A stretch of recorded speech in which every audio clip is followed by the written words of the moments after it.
What is God? Man throughout history, from the ancient Greeks, from the ancient Sumerians, has had this idea of God, right?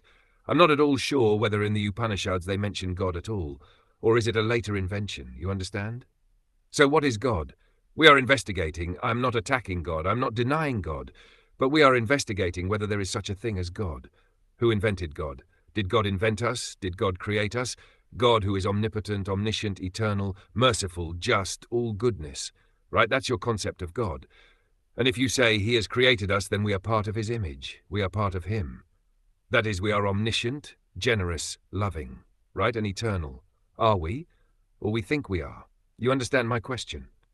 If God created you, he must be an extraordinary entity, because he wants you to lead a terrible life. You understand my question? If God made you, why are you like this? You must be extraordinary human beings, mustn't you? Beautiful, full of joy, excitement, full of delight, but you are not. So either you have created God, or God has created you. But if you examine very closely, you have created God. In India, I was told there are about 300,000 gods and more. Every local person has his own god. So, sirs, we have created God. See the irony of it. Thought has created God, and then thought worships the image which thought has created, which is to worship oneself and call it God. You understand all this? The better part of you is God, right? I wonder if you understand this. First of all, let's be clear. Have you created God? The local gods round the corner, or the local god in Rome or in Tirupati or wherever, you have created them, haven't you? You're so very uncertain, aren't you? So frightened.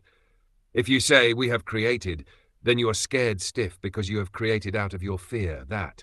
Out of your fear you want security, you want safety, you want to feel there is somebody looking after you because you are afraid. You follow? So you create that and then worship that. Just see what you are doing. Going to Tirupati and putting all your money in the bag. Do you think gods want your money? Sir, look at it all. You have nothing to offer but money, garlands, prostrations, rituals, right? You have nothing else to offer. Have you realized the tragedy of this, sirs? If you love not God, that's very easy to love God, because it's an abstraction. It has not much meaning. But if you loved, that very love is God. That very love is sacred. You won't go outside to look for God. You understand all this, sirs? And the questioner wants to know if I believe in God. I don't. Because God is not something created by man. There is such a thing as eternity, which is to be outside of time. Right, sir? For that you must have a mind, a heart that is completely free from all the burdens of life. Right? From your vanity, your arrogance, your selfishness. You follow, sir? And we say we are not capable of it. Tell us what to do. You are back in the cycle, somebody to tell you what to do. Sir, you're in a jungle, you have to walk through it by yourself, and for that you need vitality and vigor and strength. Not belief in God, in goodness. Belief has no place where truth is concerned. Then what is Atman, sir? Atman, about which we have been hearing even Annie Besant in the past. Who is that? The conscience inside each of us. Who is Atman? The conscience inside each of us. Is conscience Atman? What they call a soul. Soul. Which soul? The soul of a shoe or soul? I don't know what you're talking about. Atman. At last, you are all getting excited, because your belief is being attacked. You are not meeting the challenge, but you are resisting it. You think there is something inside you which is permanent, which is the light of God, which is nameless, etc., etc. Call it Atman, soul, light, whatever you like to call it. That there is inside you, in your conscience, in your brain, in your mind, something which is not worldly, which is not of thought. Right? You believe that, don't you? Yes, sir. No, I don't believe in it. There is no such thing. How do you know? Childish. Just belief, belief, belief. What kind of brains have you, sirs? Don't you want to find out? Don't you want to investigate into the truth of this matter, whether there is soul, Atman, whatever you like to call it? Just believe. If you believe, what value has it? Suppose I believe I have got Atman, or whatever it is, super Atman I would call it. I believe in that. What value has it? In my daily life, what part does it play?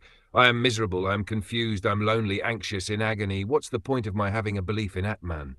If I am free from all that completely, then I shall find out. But to suppose I am, it becomes so childish. For God's sake. And we're all grown-up people. jobs, children, wives. What, sir? I don't understand what you're saying. So many great people. Ramana Maharshi and who? All right, sir. What about them? They lived a simple life. Sir, would you forget all these people, including Ramana Maharshi, whatever the other gentleman was, would you forget them? What value has their life to you? You have your life to live, not their life. God, what kind? And when the people say they have attained, whatever they have attained, how do you know? You have also said there's some timeless eternity. I have said it, sir. Don't believe it. That's not fair, sir.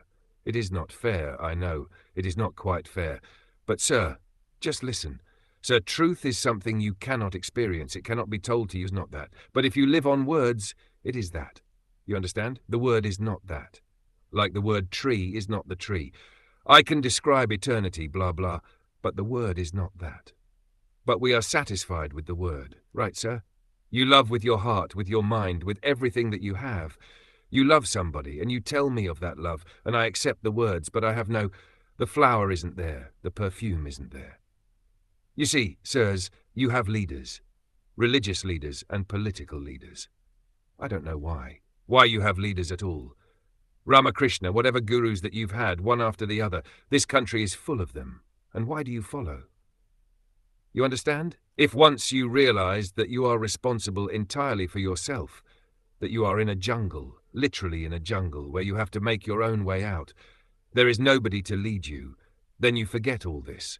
The examples, the books, everything, because you have got vitality, strength to go through.